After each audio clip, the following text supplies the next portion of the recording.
this was a video posted by the NRA, and this is where Kamala Harris and Tim Walz are talking about finally implementing all of the anti-2A policies that they have always wanted to put in place. And this is not about, obviously we know this is not about safety. This is not about saving lives. This is not about keeping communities safe, because nobody is better equipped to keep our community safe than the people that actually live in those communities. But that's not what they're about, but they want us to think that that's what they're about. And unfortunately, far too many people have fallen for this. This is them talking about their plans to executive order, because they're not dictators. Remember, they're not dictators. To executive order all of these anti-2A laws the minute they get into office. And together, when we win in November, we are finally going to pass universal background checks, red flag laws, and an assault weapons ban. So we've got the universal background checks, and pretty much every state, you know, I'm not an expert on this, but I know that every state has their own background checks. I know when we lived in Colorado, it took at least a couple of days to get a firearm. You had to go in, fill out the paperwork, and then they did all of the background checks, and then you would go pick up your firearm later. So we've got all that. They've got the red flag laws, which in theory, we're supposed to sound like a good thing. You know, somebody that if you feel like they are unstable, you should be able to report them if you don't feel that I don't know if you know they have a firearm and you don't feel that they should have one, or that they are a danger to themselves or others.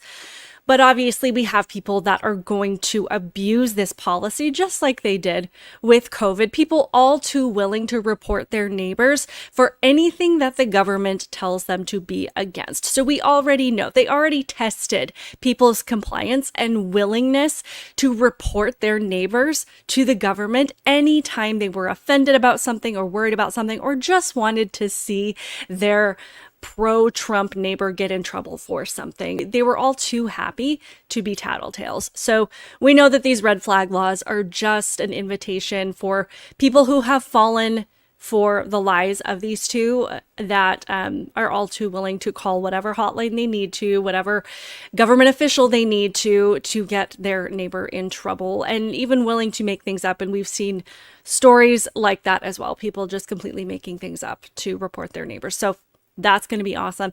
And also to get an assault weapons ban. And nobody seems to really be able to define what an assault weapon is, because an assault is a physical attack on someone, and pretty much anything that you use can be used to physically attack somebody. So the words, as we know, don't make any sense at all, but they're not meant to. They're meant to be very, very general.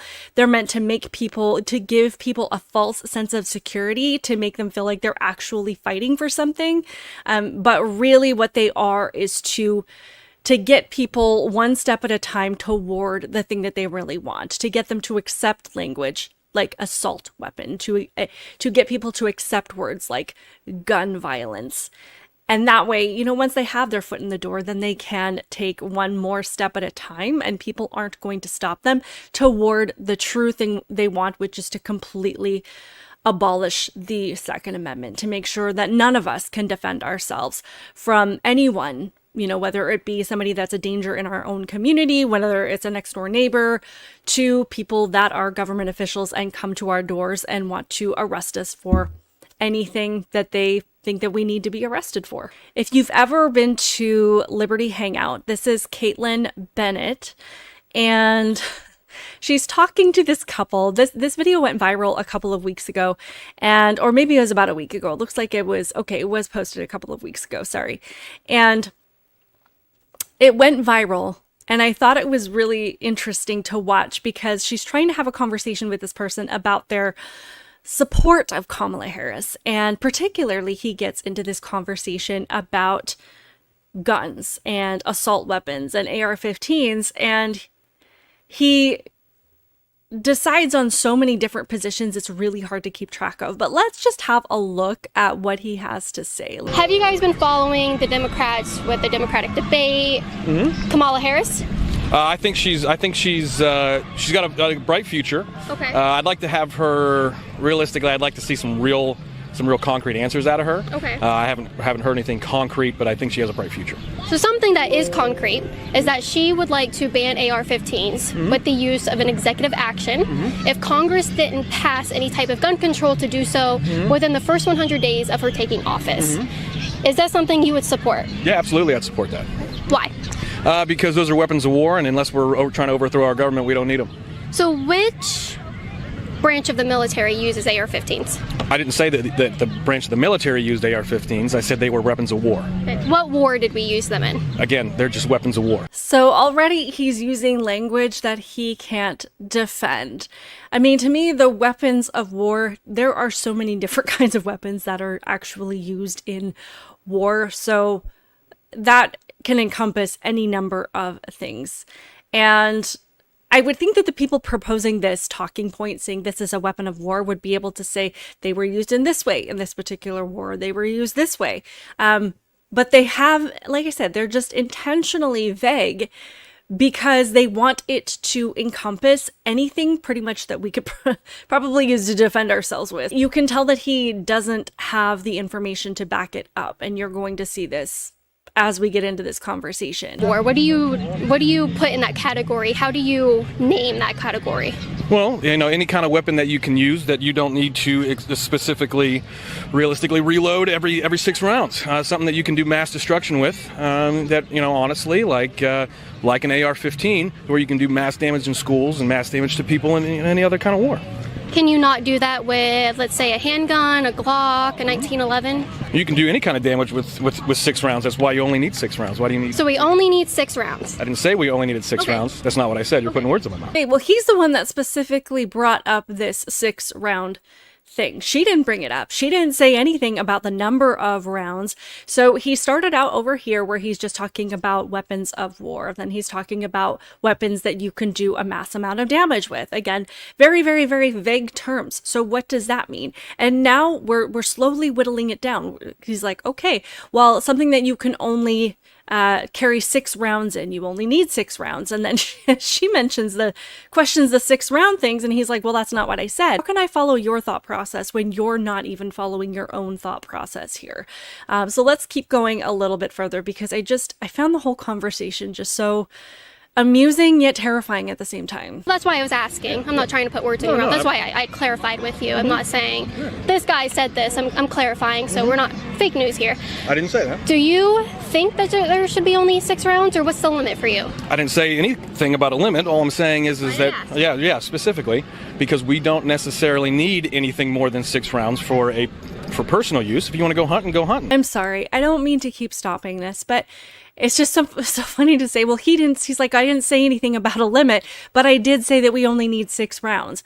So which is it? Because you either don't think that we need a limit, or you think that it's only necessary to have a certain amount, which is the same thing as putting a limit on it. So am I missing something here? Let's keep going. But, for weapons of war, like an AR-15 or, anything bigger than that, specifically speaking, I don't think you need anything like that for sport. Okay, what about self-defense? I mean, don't you think one would do it? One round? Bullet? Yeah, don't you think one round would do it? For self-defense? Yeah. You better be a good shot. Well, okay.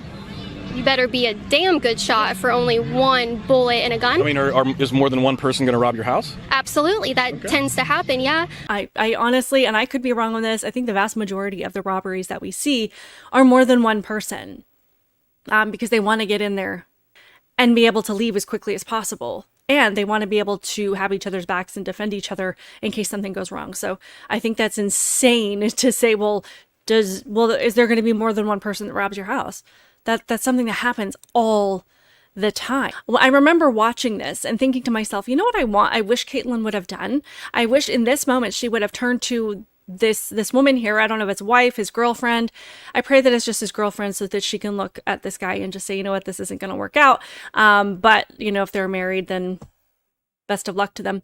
But I wish Kaitlyn would have turned to the woman and said, do you think that you could fend off an attacker with 1 bullet? Would you feel safe if you only had 1 shot to fire at somebody that was coming at you? Do you feel confident enough in your skills to be able to defend yourself with one bullet? So, and back to his original point, he's saying, well, I'm not in favor of a limit. He went from 6 and now we're at 1. Gangs even walking around downtown Cleveland. It's not a very safe area. I would want several rounds in my firearm. You think more than one person is going to mug you at any given time? I think that is a possibility, yes. Well, so is lightning striking right now, but that doesn't mean it's going to happen. Okay. But we should be prepared. I mean, do you have a fire extinguisher in your home? Of course. The likelihood of you causing a fire is very low, isn't it? Not necessarily. Okay. But why would you have that? You know, it's not likely that you're going to catch your... Do you know how to use an oven? Equating trying to put out a fire in my house to somebody breaking in my house and me shooting them is not the same. That's getting too I think the policy, the premise is the same, is that you don't want more than one round in a bullet in a firearm because you don't think the likelihood of more than one person robbing me is, it's not there. You only need one. So what happens when I shoot someone that's trying to me and it misses, and I only had that one chance to prevent myself from being or killed by somebody that is stronger than me, is bigger than me, he's about to hurt me. I only have one round. What if I miss? Am I just out of luck? You're adding 2 plus 2 and getting potato. They're two completely separate issues. To explain to me how this is 2 separate issues. She's trying to keep the conversation about firearms and whether or not they are used as self-defense, what is a reasonable basis to have that self-defense, what are like real life scenarios that could happen that you might need more than one bullet. And then in order to kind of steer the argument or make it seem like Kaitlyn doesn't know what she's talking about or that she isn't staying on track, he says silly things like, well, you're trying to say that 2 plus 2 equals potato. And it's like, no, she's trying to get a straight answer out of you. And I have to wonder if this woman is just sitting here like, I don't even know what to say. My husband is an idiot. Banning AR-15s, Okay. although not necessarily the right answer, Okay. it's the idea that we don't necessarily need access for everybody to have those things. Well, we don't have that currently. Not everybody has access to that by the federal government, by state governments. Black market, yes, because gun control has shown not to work. So people do have access to that shouldn't. Do you think it's okay to ban someone else's property with the use of an executive action by the force of the government? Because when they ban that, who's going to come to your door and make sure you don't have those? Government officials, police with guns. Guns that we aren't allowed to have as civilians. How do we give that force and that power to the government to come and do that to us as private citizens? How is that okay? How do you stand for that? Nobody's specifically saying that anybody's going to come to your house and take guns. That's not what we're after. All we're asking for is safe ownership by professionals or by people who are trained and know how to use these, people that know how to lock them up. Banning them specifically to people like myself, who I have no professional training with firearms. I should not be allowed to own that kind of weapon of war. Okay, so he's saying that he's not for banning them, but that he's saying that someone like him that isn't trained in a firearm shouldn't have them. So therefore, the only people that should have them, as he just said, are people that are trained, like the military, like police officers, like government officials. So he keeps saying that he's not for certain things while explaining why he is in favor of those things. It's very difficult to keep track of this type of logic. I don't know how Kaitlyn Bennett keeps a straight face through some of this. So there's only about a minute left. Because I don't know how to use it. You keep saying weapon of war. What standard and what characteristics of a firearm has to be there to be a weapon of war? Again, weapons that can be used to cause significant amounts of damage in very short amount of time. So cars.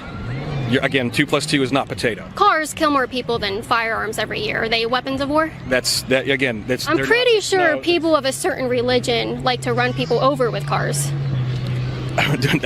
Listen, you're generalizing people, and that's absolutely incorrect. You're generalizing gun owners, I would say. No, I said responsible gun ownership. I said specifically that I shouldn't have. I'm not. And while he says that he is not in favor of banning them, he's not in favor of, these certain restrictions, or he's not in favor of limits, he has said that he is in favor of people not owning AR-15s, not that people that are not trained to own firearms shouldn't have them. So pretty much anybody that isn't a police officer or military or government official. And also saying that, you know, it really isn't necessary for people to have more than 6 rounds. And then he went down to 1 round. So it's just been a very confusing conversation. He keeps saying 2 + 2 = potato. You know, it's an insane argument to make, because Kaitlyn is saying, you know, there's a lot of different ways that people can cause the kind of destruction that he is talking about. But the fact that they've been able to get people to just focus on guns shows how effective their messaging has been, and that it will not take much to tip these people over to the edge, to get them to agree when the government does come out with these bans, when it does come out with laws that says that we cannot own them. And when he says responsible gun ownership, who's going to define that? The government is going to define that. And they're going to say that you cannot own a gun unless you are a police officer or somebody that is trained and has a job per their job or government orders to own one. So he's using all of the language that he has been trained to use to get him right into the spot that says, we don't need the Second Amendment at all anymore, that we should not have gun ownership at all anymore. So he's right where they want him to be. I'm not generalizing anything. You're sitting here generalizing people and trying to put words in my mouth. Okay. Because you think I'm going to answer a certain way. I'm not answering that. No, you did. And I think we got really good content. So thank you so much. Check us out at libertyhangout.org. Do you guys support free speech? Absolutely. All right. One for one, I guess. Thank you guys so much. I appreciate it.